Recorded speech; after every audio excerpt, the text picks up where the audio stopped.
Vous avez la parole. Merci beaucoup.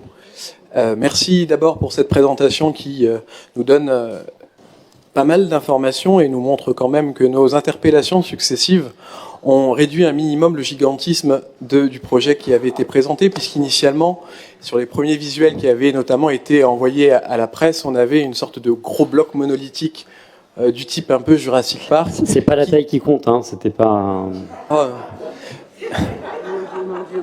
Ouais. Pardon. Le sujet n'était pas là, mais si vous voulez être grivois, allez-y, je pense que le lieu n'est pas adapté. Mais bon, c'est votre liberté, peut-être que c'est votre premier conseil, donc vous êtes un peu tout émoustillé, mais quand même, détendez-vous.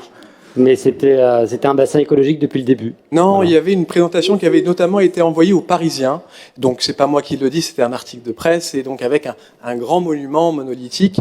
Donc de voir quand même que l'opposition a aussi cette utilité devrait vous amener parfois un peu à plus d'avoir un esprit un peu plus constructif, et comme vous caricaturez souvent les propos, je vais juste m'exprimer un peu plus clairement et ne pas vous laisser dénaturer le sens de nos interventions. L'idée est là, n'est pas de discuter sur le besoin de biodiversité à Levallois ou de défense d'espaces végétalisés. Je pense que les Levalloisiens ne sont pas dupes et nous n'avons pas de leçons à recevoir, et nous avons fait preuve sur ce sujet-là d'une forte détermination. Le sujet est, et il arrive après, donc pendant la discussion sur le budget primitif, il est que, est-ce qu'aujourd'hui la priorité, c'est de dépenser autant d'argent pour ce type de projet-là? Moi, je suis désolé, la question, on a le droit de la poser, on a le droit aussi de considérer, nous, en tant que groupe d'opposition, que 1 million d'euros pour une fontaine et un bassin, c'est peut-être trop. Et après, on laisse les Levalloisiens à témoin.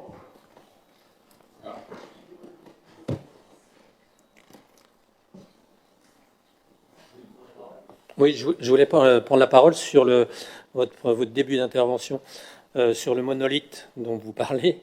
Je vous invite un jour à aller faire un tour à un parc qui n'est pas loin, qui est le parc de Bagatelle. Et vous verrez qu'il y a 2 grandes pièces d'eau où il y a ce genre, entre guillemets, de cascade et surtout de pitons rocheux qui accueillent une énorme diversité qui est complètement intégrée dans le paysage. Donc c'était une option qu'on avait visuellement parce que c'était un point fort à l'échelle du parc qu'on pouvait voir de tout l'ensemble du parc. Et puis on s'est aperçu que techniquement c'était très très très compliqué à réaliser. C'était réalisable dans les années 30, les années 40 sur les types d'enrochements qui étaient disponibles à l'époque pour faire voir ce genre de structure. Donc si vous y êtes déjà allé, vous connaissez ce genre de... Donc... Oui. Oui, mais vous avez des zones de frondaison, vous avez des arbres. Le bassin est situé à quelques... Et en fait...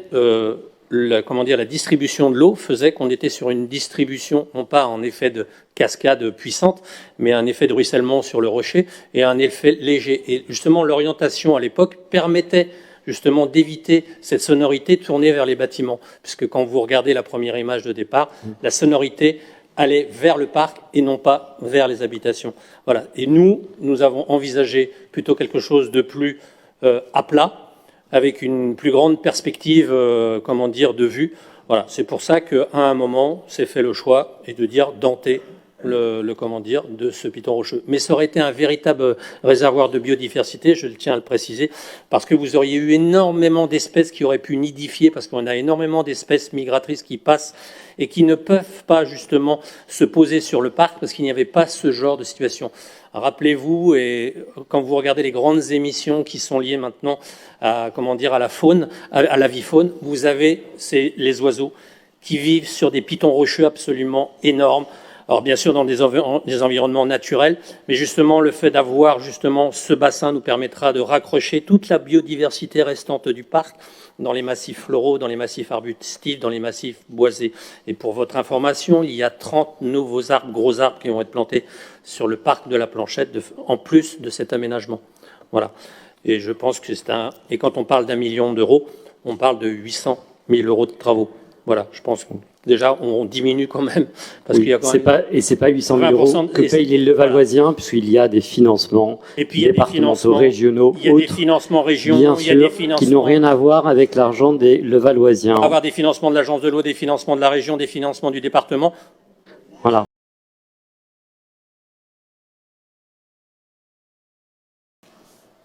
passe la parole à Monsieur Messatfa.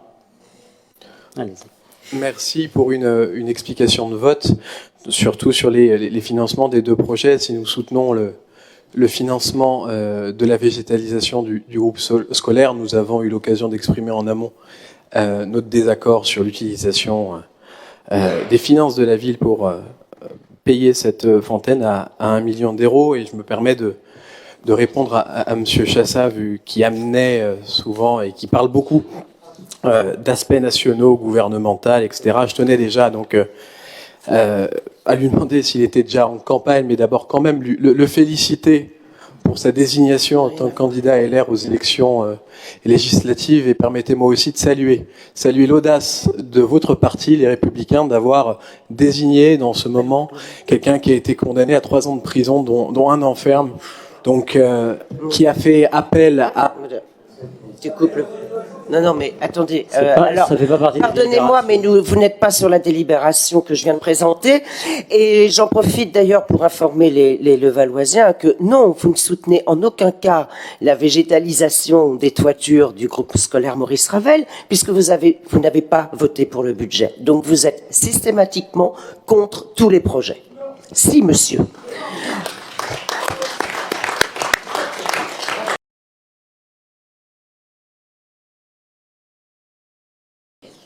Monsieur Messatfa. Merci. Je prends la parole sur cette délibération puisque, comme l'a dit Monsieur Cavallini, alors c'est pas, il y a pas que l'opposition qui joue avec son téléphone, j'ai bien l'impression.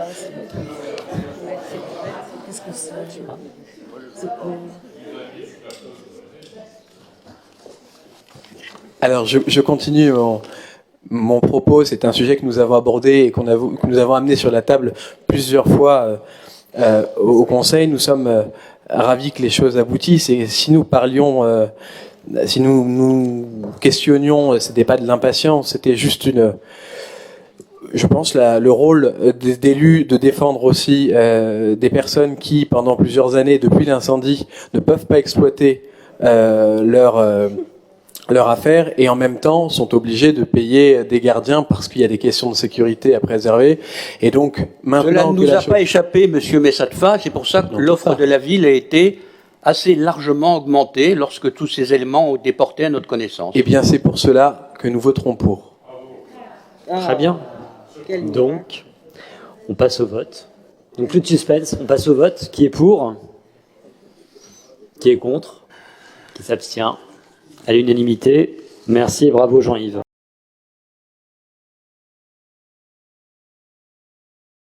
Monsieur Messatfa. Merci, nous voterons pour cette délibération.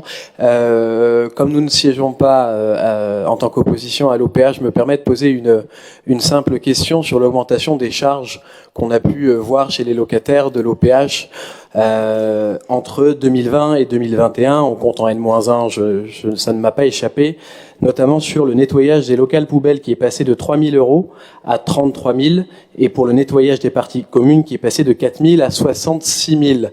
Alors j'ai une double question, c'est pourquoi cette modification? Je pense que le Covid n'y est pas forcément étranger, mais passer de 3 à 33 000, ça m'interroge, et peut-être a-t-on changé de prestataire, et si on a changé de prestataire, pourriez-vous nous le communiquer? Sauf que c'est pas l'objet de la délibération. On passe donc, vous êtes pour, qui est contre? Ne prend pas part au vote. Non, mais moi je ne prends pas part au vote. Voilà. Non, mais je suis obligé de faire le.